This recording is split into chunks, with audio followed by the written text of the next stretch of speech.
What is going on? 2-0 series lead for the Los Angeles Lakers, and they're headed to Houston. They got 2 games in Houston.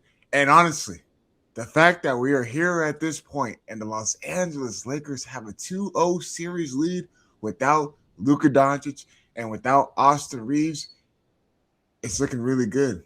It's looking really, really good for the LA Lakers. And man, if they can come back to Crypto.com Arena with a 3-1 series lead, or hell, could we even see a potential sweep? We don't know. But we just got to see if these role players, Marcus Smart, Luke Kennard, Rui Hachimura, if they can keep on doing their thing on the basketball court on both ends, defense and offense. And, of course, LeBron James leading the way. We all had the assumption that the series is going to be over the moment it started. And no, the narrative has flipped. And we're in a potential for an Austin Reeves return. Hopefully. We don't know. There's a lot of good things that have been coming out with this Lakers team. Now, before we get into any of that stuff, I have to talk about my friends at Pechanga Resort Casino, and you can play a perfect combination at Pechanga Resort Casino, the official Native American resort and casino, the Los Angeles Lakers. Skip the traffic. Head on over to Pechanga Resort Casino just off the I-15 in Temecula. Visit pechanga.com or call 888-PECHANGA for reservations and for more information. You guys were asking about this guy yesterday, by the way. Rachel, all you guys in the YouTube chat, you guys were asking about my guy, John. And yes, he is here. He is here with me today to talk about Game 3 against the Houston Rockets. He also has some stuff just around the league. And so before we even get into the Houston Rockets and the stuff that we've been seeing around the league, first and foremost, John, how are you doing this morning? It's a beautiful day. It's a beautiful day in the neighborhood, bro. Look, we are here. We are here to talk ball. Mm-hmm. Lakers in 5. Lakers in 5? Are you doing a Shannon Sharp? Lakers in 5? Damn. Come on, John, like that. Look, man, don't do that because we were doing that last year, man. Let's just be happy. Let's just live in the moment that they have a 2-0 series lead against the Houston Rockets, man. All we got to do, Lakers in 5, man. Lakers in 5, but also, bro, like, can we just take a moment to appreciate what is playoff basketball? Like, the NBA has kind of, there's been a lot of murmurings, a lot of talks, a lot of banter through the grapevine, especially about the lack of intensity in the NBA regular season. People have said, is the NBA regular season even worth watching? All that aside, bro, playoff basketball, there's really nothing like it. There's really nothing like it. The intensity, it just the storylines, it's beautiful. What a time. What a time. Speaking of storylines, I'm so glad you said that, John, because you came in and you're very, very, very adamant on the Portland Trailblazers because the Portland Trailblazers, they put up a graphic. And it was Damian Lillard and him walking onto the basketball court. They had it all in slow-mo. They put the looking emojis, and it led everyone to thinking that this could be a possible Damian Lillard return for the Portland Trailblazers. And you were saying, can you imagine with Wemby being out, most likely for Game 3 and maybe Game 4, and if the Trailblazers get Damian Lillard back, we could potentially see this series flip. Now, I do not believe for 1 second that Damian Lillard is going to return on the basketball court for the Portland Trailblazers. One is he has not played a lick of any basketball, like real minutes on the court. Bro. And we haven't seen anything with Damian Lillard at least practicing with the Portland Trailblazers. That's been no news. Bro, DeAndre, bro, let me just stop you right there, bro, okay? Everything that these social media teams do, everything they do is intentional and strategic, bro. Why do you think they posted that? They want people to say, oh, is Dame going to come back? And guess what? I'm one of those people. You see the shirt. I don't know if you can see it, but it says, I'm a little dramatic at times. But the point is this, bro. If Damian Lillard comes back, The Portland Trailblazers are it's like, oh, they become something, right? Bro, they already upset Wemby and the Spurs. Wemby went down with the concussion, Scoot 30 ball. Then he went crazy. Time Lord with the dunks. This team, if you get Dame back, could be scary, bro. It could be scary for the Spurs. Look, it's, and I'm gonna be a little opposite of that because we know what some social media teams do. You see Damian Lillard warming up on the basketball court, and by the way, with the Portland Trailblazers and what their owner has been doing, they got to find some sort of positivity. They got to find some sort of positivity with this Portland Trailblazers team because that damn owner, he has killed and ruined the vibes, or just around the fan base, just around the whole Portland Trailblazer organization. While the team itself hasn't playing well, while Thiago Splitter has his team playing above than what they should have been playing this year. And the whole narrative with him giving Thiago Splitter, they had conversations about him potentially getting a contract extension. So, and it didn't go right. They like lowballed him in that category, and then the t-shirts and all. The Portland Trailblazers social media team, we're just trying to find something to kind of get these fans engaged a little bit. That's all I'm just reading into it.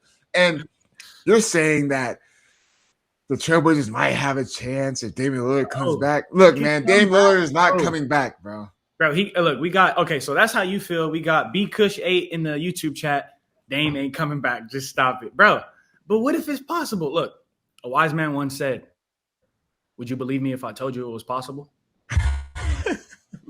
Yeah, I would believe you a little bit, but there has been nothing as far as Damian Lillard has ramped up. He has been on. Why do you think they posted that, bro? Like, you're not Deondre. You gotta read the room, bro. You gotta understand, like, this is intentional. If he comes back, like, all right. So let me ask you something right now, straight up. If Damian Lillard comes back and this Portland Trailblazers team gets rolling, do you think they could beat the Spurs? No, bro. No, absolutely not. I think the Spurs are still a really good team. Even though Wemby does a lot of things on the basketball court for them, they still got a really, really deep roster. And that's what we always lead to, what the Lakers, hopefully they can get to at that certain extent, is that their bench can come in and provide the same type of minutes that Oklahoma City, that the San Antonio Spurs haven't been able to do. They're a 60-win team for a reason, man. And I know Wemby played majority of the season. He's the anchor. Wemby's the anchor. Wemby is the anchor. But yeah, you're not going to convince me that the Portland Trailblazers are going to beat the Spurs even without Wemby off the court. I know they got that one game in San Antonio. I get all that, but they're still really, really deep in their roster. They still, like, Luke Kennard is a very serviceable big man. He's really good. And they still got Vassell. They still got Stephon Castle. They still got Harrison Barnes. They got De'Aaron Fox. Like, I'll take that roster over Portland Trailblazers roster any day of the week, man. I'm simple as that. I'm sorry. So agree to disagree, but there's other things going on around the league. I know you. God. How you feeling about these different series? Which one you want to get into? So Brian, when the YouTube chat was saying it's hard to watch OKC games with all the foul baiting SGA does, even in the playoffs, and I'm so glad that he brought that up because let's just think about this: who are the Lakers going to have to face in the second round? If they were to beat the Houston Rockets, who are the Lakers going to have to face in the second round? The Oklahoma City Thunder. Have we all been watching what the hell has been going on? I know the Phoenix Suns are not on OKC's level. I know the Phoenix Suns are not going to beat OKC in a 7-game series. I fully understand that. And a lot of people around the world who just even knows a little bit about the game of basketball will even tell you themselves the Suns have no chance of beating Oklahoma City Thunder in a 7-game series. But that does not give the excuse of these damn foul baiting ass calls. What the hell is this? Chet Holmgren is 7 foot, man. He is 7 foot, and he's out there doing this against Colin Gillespie. It's kind of sad to see this. And what really like surprises me is that they're still getting these calls. Typically playoffs start and that whistle, you're not hearing it as much. But I don't know. Maybe OKC has some of these refs on the payroll. Maybe they got something going on behind closed doors. Maybe Vegas is putting in some calls. They want to see OKC repeat because they really have the best whistle as a team in the NBA. And Shea and all them guys, they know how to get to the line. It's kind of what Harden does. It's you see it across the league, bro. But look at John. But look at these clips, man.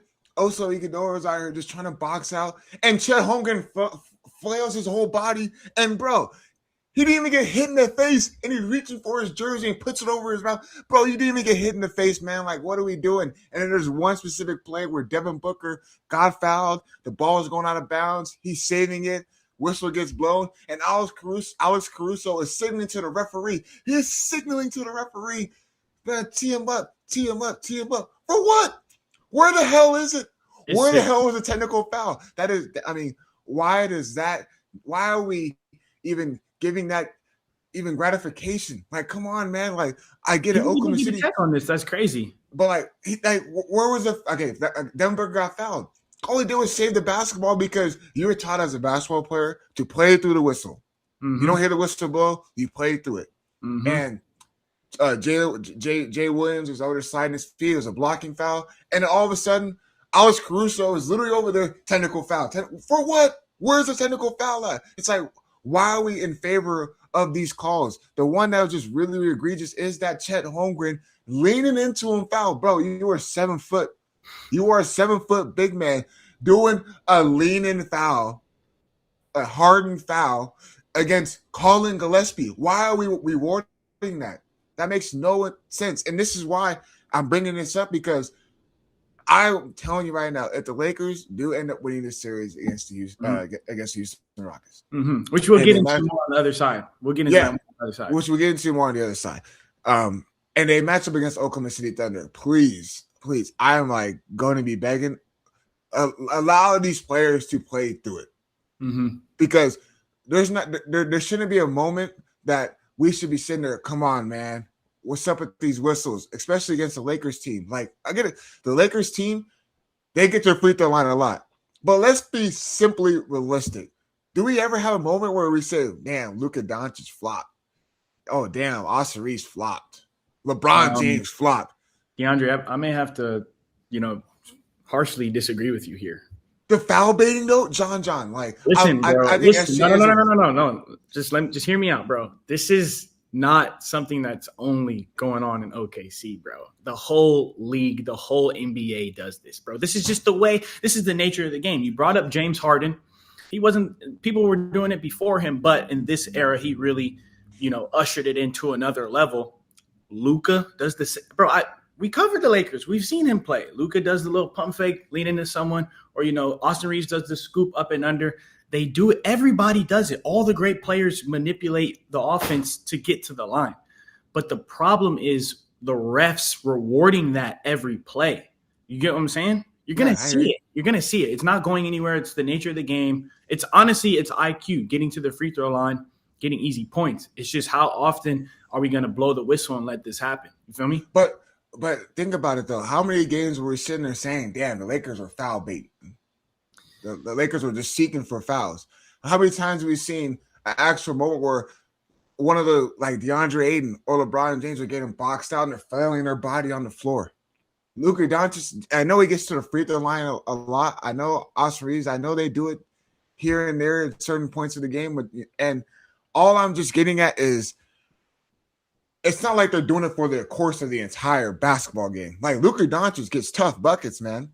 Like, he's doing step back threes. And I feel like it's just a lot more fluid the way he does it, because he's getting to the basket and he's doing a nice little up fake, and he ends up getting the defender in the air. Those are good ones. When SGA is drifting away to the basket and he's not even looking at the rim and just throws the ball up in the air. Come on, man. Like, why is this happening in the game? There was one where he was blowing by Colin Gillespie, did a spin move. Gillespie had his hands up, and the ball, he did a sweep through to wrap his arm underneath Gillespie. Referees give him a foul call. Like, I really do not want to see that in the round two if the Lakers do end up facing against Oklahoma City Thunder. The playoffs are meant for what? The playoffs are meant for guys to play through. There should be limited foul calls. There's no way that you should be getting to the free throw line that many times. I agree, bro.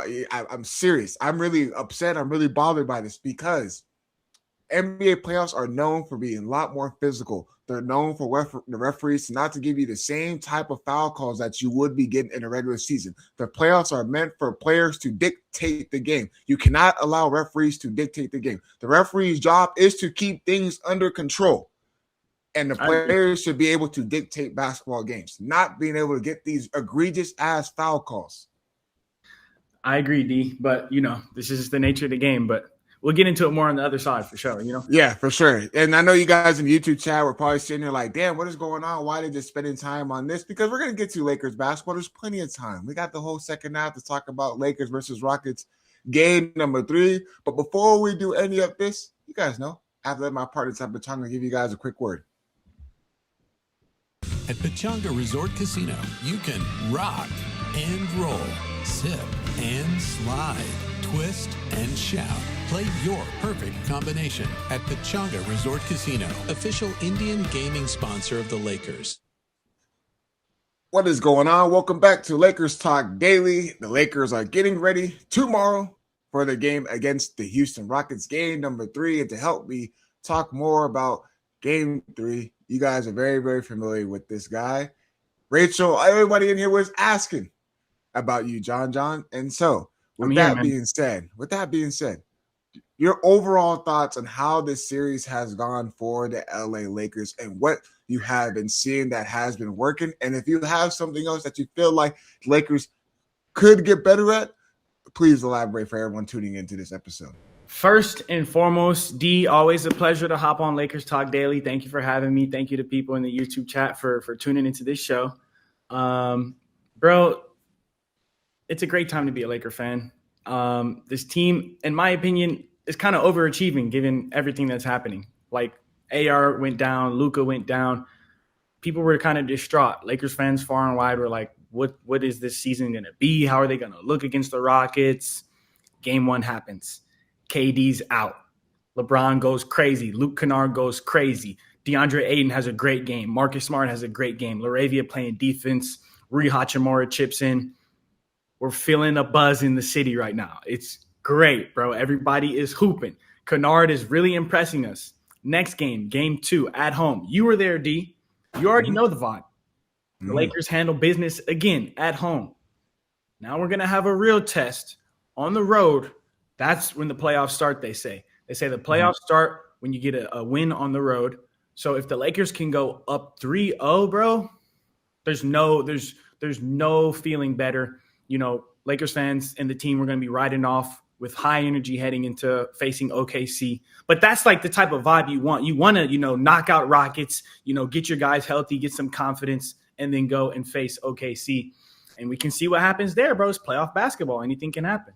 What's crazy is that we always say that Lakers, man, without Luka Doncic, without Austin Reeves, they have no chance. And the fact that they had game 1 and the way they defended and the way that they're able to dive on the floor for loose basketballs. And the fact that you get a Luke Kennard game and then you head into game 2 and everyone has that, can Luke Kennard do it again? Can Marcus Smart? Can we find another role player? And what's crazy is that we talk about Marcus Smart, we talk about Luke Kennard, as we should, because of the performance that they put on. But Rui Hachimura, look, man, he's had some quiet games in these 2 games, but they have been efficient. Him getting to his mid-range, him running in the lanes. And you know what the good thing is? I kid you not, being there in attendance for both these games, Rui Hachimura has been solid defensively. He's rotating. He's moving to the right spot. He's actually communicating. He's out there being vocal. And it's a good thing to see that he's not only being helpful on the offensive end of the floor, he's not getting lost out there defensively. He's being engaged. But it's not just them 3. Look at Jackson Hayes. I know he got into early foul trouble in game 1. He came into game 2, whole different Jackson Hayes. He was able to close out the game and was really, really efficient. When you have 2 of your big men, and we always go into what?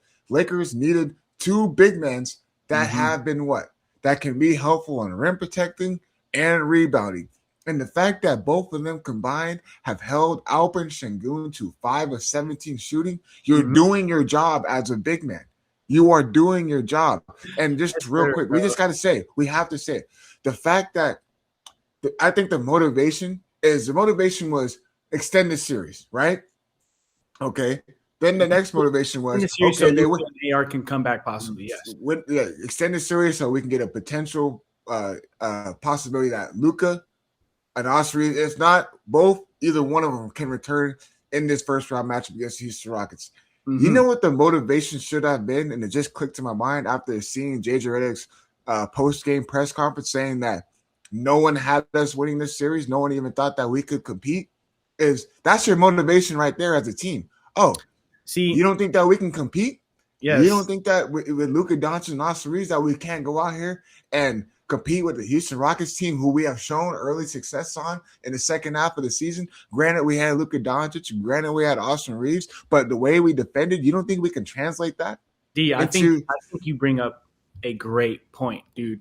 I think you bring up a great point. And really quickly, I dropped a question in the chat. Feel free, everyone who's watching, to interact with it. Who has been the most impressive Laker in the playoffs so far? We're going to read off some comments in a second. But D, really quickly, bro, the point you made, these guys are pros. At the end of the day, these are professional basketball players. All right, we know Luka isn't going to play, 40 points gone right there.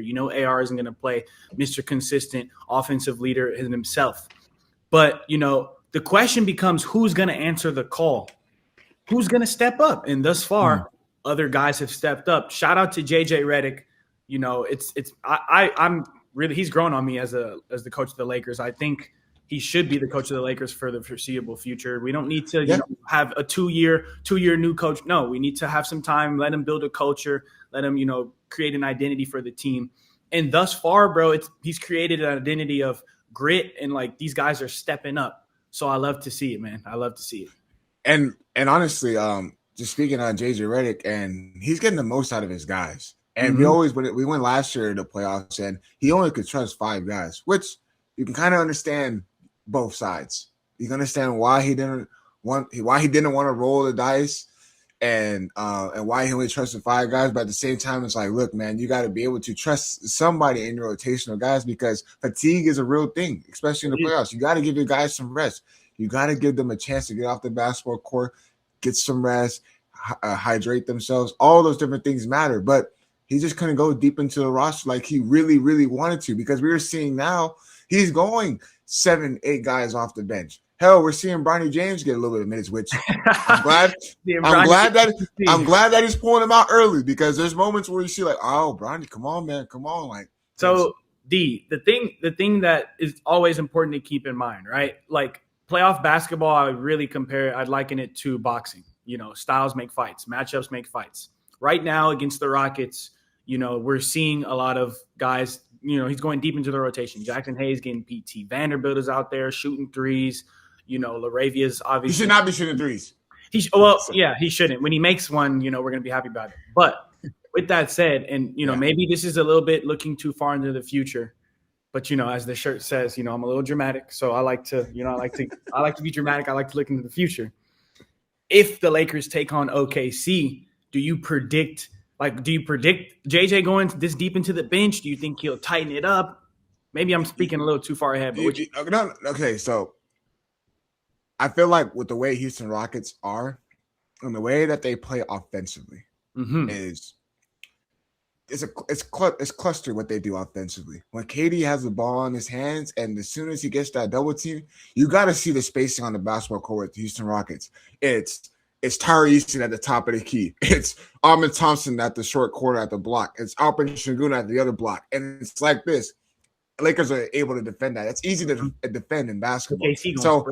So it's easy because you can defend that, and it's easy to have guys rotate in and out of that defense, right? Now with Oklahoma City and their style and the way they play, just again, us is looking a little ahead, so don't worry about this, guys, in the YouTube chat. OKC they have guys that can do a lot of good things. Like Chet Holmgren is going to be able to take guys off the dribble, but he also can really be consistent from the three-point line. When a guy like Alperen Şengün, you're living with that. You're living with him shooting the three-point ball. In the terms of in the basketball world, Alfie shoots that three, he's with us. That's what we're saying. Yeah, it is. He's with us. And rebound, get out and run. And then same thing, but we also got to keep in mind, Oklahoma City Thunder are going to be without Jalen Williams. He's going to be out a couple of games. He has that hamstring injury. So that's another interesting thing we have to look out for. even though Oklahoma City has had success with them off the basketball court. But I feel like with JJ Redick, to answer your question, is we may see him have to kind of limit his role, like limit the rotation just a little bit. Not saying don't go, at least go 7 guys, because you're going to have to find out stylistically, how can we be able to defend? How can we not get in foul trouble? Because the foul baiting team over there, yes, I'm saying it, man, because foul baiters, my bad. When I saw that game last night, it was really, really like, come on, man. But it's just different. It's going to be just a different approach and a different game plan, different scouting report. And just with this Houston Rockets team, it's easy to defend this team. And the Houston Rockets is a team that lives off of second chance opportunities. When Oklahoma City Thunder, nah, man, they rely on we're gonna be physical. We're gonna turn the ball. We're gonna force you to make turnovers. We're gonna play hard nosed defense. We're gonna get out and run. And we don't get nothing in transition. We can pull it back and we can get a good shot because we have guys on this team that can make good and get to the free throw line. All these different types of things. Oklahoma City Thunder way up here. And you're going to need Luka Doncic and Austin Reeves in that series. Yes, sir. D, we said we would get to it. We asked a question in the YouTube chat, who has been the most impressive Laker in the playoffs so far? We've got some Aitons. We've got some Timothy Kennards, Luke Kennards. They're saying Luka and Smart. Brandon Boyles and my homeboy in the chat, trade Reeves and keep Kennard. That's a crazy comment. But think about it. Hey, by the way, just to kind of elaborate more on like Luke Kennard, because he's going to be entering the free agency. Hey, bro, I ain't gonna lie to you. He keeps on playing like this. The Lakers might not be able to afford him, man. That's what I'm saying, bro. He's putting the league on notice, man. He's putting the league on notice. There's going to be teams that are going to try to buy into the Luke Kennard sweepstakes, man. Lakers have to put up a good price, but that's up to the decision for Luke Kennard if he wants to be able to be on a team where you already have found your role. And by you playing like this, hell, they can give you the green light to do a lot of other things offensively. But I feel like just everyone, there's no wrong answer as far as DeAndre Ayton, as far as Luke Kennard, Marcus Smart. Yeah. Like, there's no wrong answer because this whole entire team has been playing really, really well, man. And it is a shock and it is a stunner to see, like, man, we never thought that they would get that. We were just saying we hope they can get one at home, just one at home. Hopefully, they get one in Houston. Extend the series. No, man, we're talking about now win the damn series and get ready for the second round matchup. Hopefully,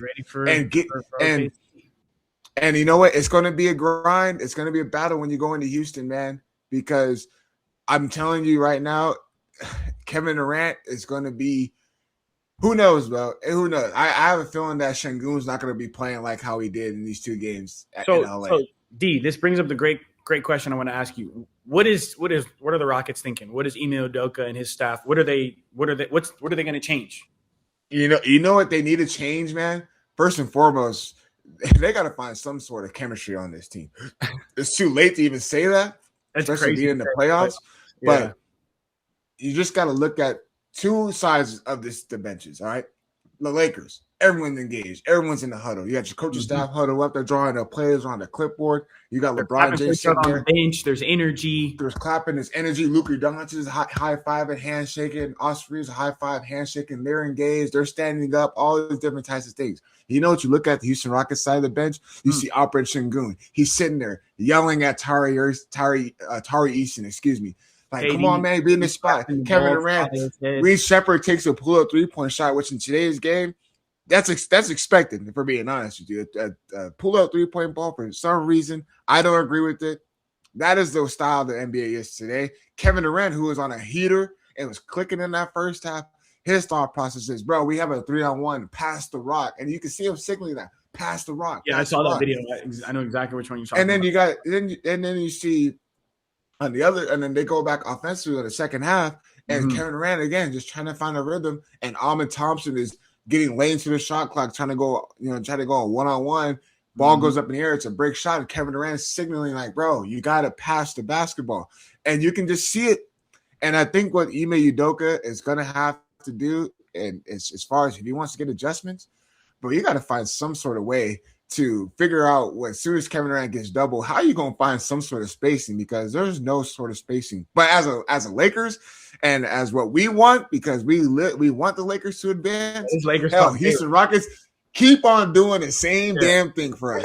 Please do, because you're helping this Lakers team out by playing that way. And honestly, I hope they keep on playing this way because I want to see this Lakers team advance, and I really want to see them play against Oklahoma City Thunder because we just got to see if they really are or can be at that level. I think I'm gonna just close out with that, bro. Hey D, pleasure being on the show. Thank y'all everybody for tuning in. Thank y'all for being popping into the YouTube chat.